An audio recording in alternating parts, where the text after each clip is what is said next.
जब बात चले बलिदानों की तो दानवीर कर्ण में कहलाऊं, तुम राज करो सिंहासन लो, मैं सूत पुत्र ही कहलाऊं। नमस्ते दोस्तों, आरजे कार्तिक एक्स्ट्राज पर आपका स्वागत है। महाभारत की जब जब बात होती है तो महारथी कर्ण की बात होती है।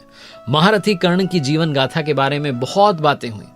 उनकी मृत्यु कैसे हुई इसके बारे में भी बात हुई, लेकिन उनका अंतिम संस्कार कहाँ हुआ, क्या ये आप जानते हैं?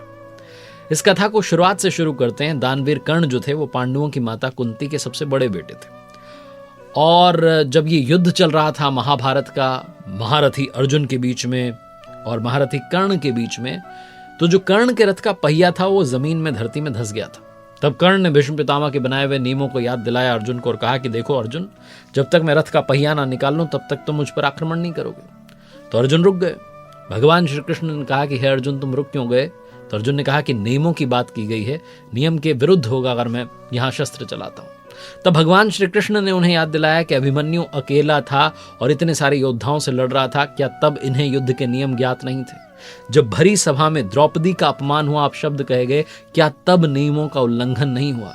ये शब्द सुनकर के अर्जुन को क्रोध आ गया और भगवान शिव जी का दिया हुआ अस्त्र जो था अर्जुन ने चला दिया। उस बाण से कर्ण मृत्यु के समीप पहुंच गया। और जब महारथी कर्ण अपनी अंतिम सांसें गिन रहे थे तब भगवान श्री कृष्ण ने कर्ण की परीक्षा लेने की सोची। एक ब्राह्मण का रूप धारण किया और कहा कि हे कर्ण, मेरी बेटी की शादी हो रही है, मेरे पास उसे देने के लिए सोना नहीं है, इसलिए मुझे सोना दो। तब कर्ण ने कहा कि मेरे पास कुछ नहीं है।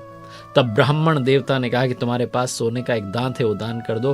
कर्ण ने कहा कि मुझे एक पत्थर से मारो और मेरा दांत निकाल लो। ब्राह्मण ने ऐसा करने से मना कर दिया कि दान तो खुद ही करना पड़ता है। इसके बाद कर्ण ने पास में रखे पत्थर को उठाया और अपना दांत तोड़ करके वो स्वर्ण दांत जो था ब्राह्मण को दे दिया।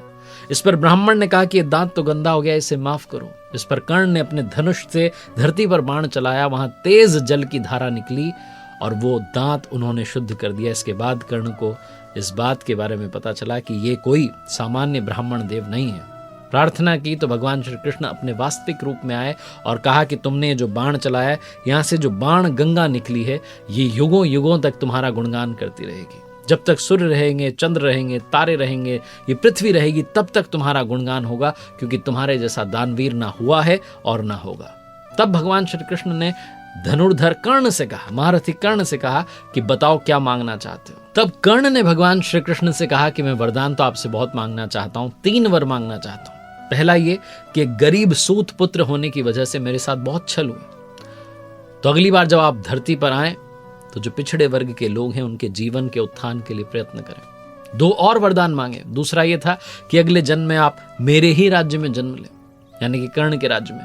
और तीसरा यह था कि मेरा अंतिम संस्कार एक ऐसी भूमि पर कर दीजिए जहां आज तक किसी का अंतिम संस्कार नहीं हुआ। बहुत जब खोजा गया तो सूरत में ताप्ती नदी, जिसे तापी नदी कहा जाता है, जिसे कुंवारी माता नदी कहा जाता है, वही एक जगह मिली जिसके किनारे कर्ण का शवदाह जो है वो हुआ, अंतिम संस्कार हुआ। ताप्ती नदी के किनारे जब शवदाह हुआ उसके बाद पांडवों ने कहा कि ये क्या पता इस भूमि पर किसी और का जो है अंतिम संस्कार हुआ हो। तो भगवान श्री कृष्ण ने कर्ण को प्रकट करके उससे आकाशवाणी के द्वारा बुलवाया कि वो सूर्य के पुत्र हैं, ताप्ती उनकी बहन है, और यहाँ इस नदी पर जो है उनका, नदी के किनारे मेरा अंतिम संस्कार हुआ। तब पांडवों ने कहा कि ये बात हमें तो पता चल गई, लेकिन आने वाले युगों में लोगों को कैसे पता चलेगा? तब भगवान श्री कृष्ण ने कहा कि यहाँ पर 3 पत्रों का वट वृक्ष होगा जो ब्रह्मा, विष्णु और महेश के रूप में, प्रतीकात्मक रूप में यहाँ हमेशा रहेगा। और ऐसी मान्यता है कि यहाँ कोई भी सच्चे विश्वास के साथ प्रार्थना करता है तो उसका मनोरथ कार्य जो है हमेशा पूर्ण होता है।